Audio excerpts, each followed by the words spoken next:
Lovely, great. Okay, so first of all, okay, I need to get this lower because it's, I don't know if you can see me, hang on. Is that, where's that? Okay. So I'm not as tall as Dominic. Okay, there we go, there, now I can see people. Okay, good. Lovely. I co-chaired this guideline with Professor Marian Brady from Glasgow and would like to acknowledge some of the members of the team that are here today. So Frank is here, Hege Prag-Ora from ERA from Norway, and Katarina Sunerhagen from Sweden. So, also would like to acknowledge the support of the European Stroke Organization and specific people in the organization who helped us with this guideline. These are our disclosures, and I'm not going to bore you with this. Okay, so aphasia affects about a third of stroke survivors early post-stroke and about a fifth in the long term. So about a fifth of stroke survivors have aphasia for life. People with aphasia have worse outcomes than those without aphasia after stroke in many areas of functioning, even areas you wouldn't expect like pain. And in the general population, in a large study in Canada of over 60,000 people, where they compared 75 different conditions and disabilities, aphasia had the worst impact on quality of life, either over and above dementia or cancer. So, identifying appropriate intervention and the best interventions to address communication problems is a huge clinical research priority that has been identified by research priority exercises involving both people with stroke and healthcare professionals. So what do we know so far? The best evidence on speech and language therapy effectiveness comes from meta-analysis and systematic reviews. So the Brady systematic review, the Cochrane review identified that speech and language therapy leads to better outcomes than no therapy. And since then, the release collaboration, which involves individual participant data meta-analysis, has specified many aspects of dose, intensity, and frequency. And you see some of these here on the slide. However, there's still huge variability in practice.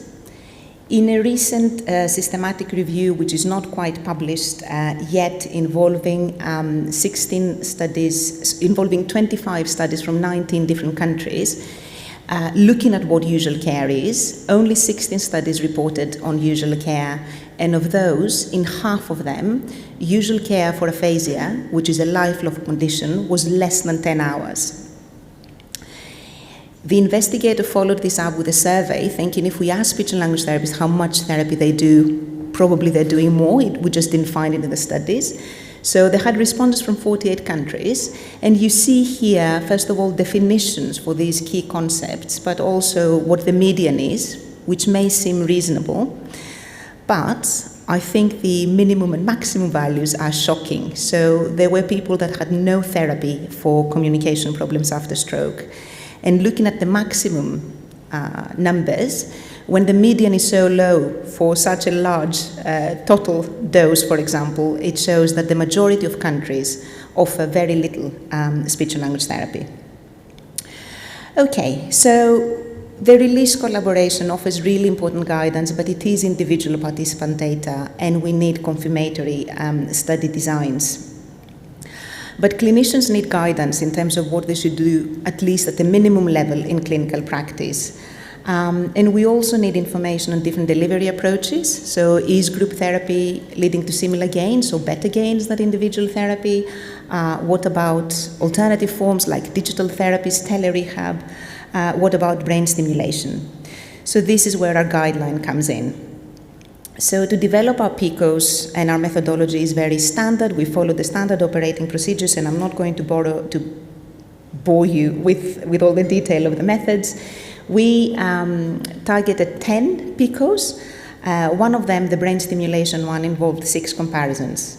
And we looked at multiple outcomes. So all the outcomes you see here that go across language, communication, well-being, and quality of life were rated as critical following a Delphi approach and grade methodology. So we ran meta-analysis on all of these. One thing I want to highlight is that we only used validated outcome measures. So some studies, and many in brain stimulation, had to be excluded because they didn't use validated outcome measures. Okay, I'm not going to be presenting recommendations today because we are still in the process of reviews before final publications, but I'm going to give you indications of where we're going. Our recommendations will be based on the overall quality of the evidence. When we didn't have enough trials for meta-analysis, we looked at the release data, which is high-quality data of IPD, as I've said. We took into account values and preferences of people with aphasia that we know from the literature, and the balance of desirable and undesirable effects. So we had to run 2 systematic reviews, one for the brain stimulation, which I'm going to show you in a minute, and one for the other PICOs. And after deduplication, we had to screen over 3,000 records to identify 28 randomized control trials involved in this guideline. And for brain stimulation, we screened 817 randomized control trials are included.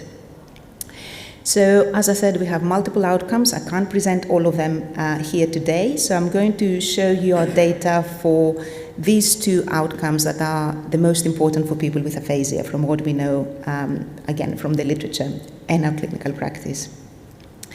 We also focus more on post-intervention outcomes rather than follow-up, and we prioritized final value scores rather than change scores. Okay, so this is the first PICO. We're looking at whether a higher dose of speech and language therapy leads to greater gains in our outcomes compared to a lower dose. And this is by no means a very high dose, so we're looking at what can we get out there.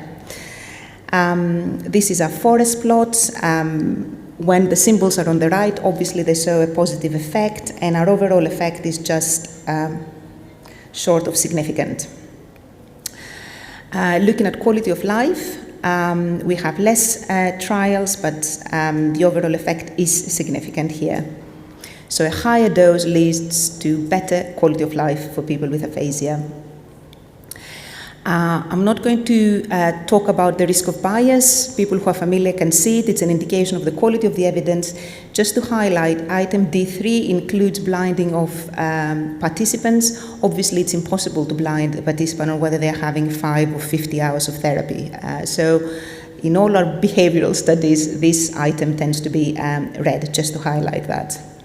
Second PICO was on intensity, so is higher intensity leading to greater improvements in our outcomes. We're looking for more than 3 hours per week. And on communication, this is the findings, and indeed higher intensity is significantly better than lower intensity for communication and for quality of life, so both significant effects. Our next PICO was on frequency, so does having speech and language therapy more than 4 days a week is better than having less than 4 days a week. No significant effect on communication or quality of life. So then we looked at different ways of delivering speech and language therapy. So we were very broad in our definition of digital therapy, so included telerehab, computer therapies, virtual therapies. We grouped them all together at this initial stage of looking at that. And here we're looking at whether delivering therapy in a different way than the standard one-to-one, face-to-face leads to similar gains. So we're expecting, a good outcome here would be that they are similar, that there's no significant difference. And indeed, there's no difference between standard speech and language therapy versus to digitally delivered speech and language therapy on communication or quality of life, though here we only have one study. Then we looked at whether actually augmenting standard in-person therapy with digital means leads to greater gains. And the overall effect was not insignificant for communication, and there were no studies on quality of life.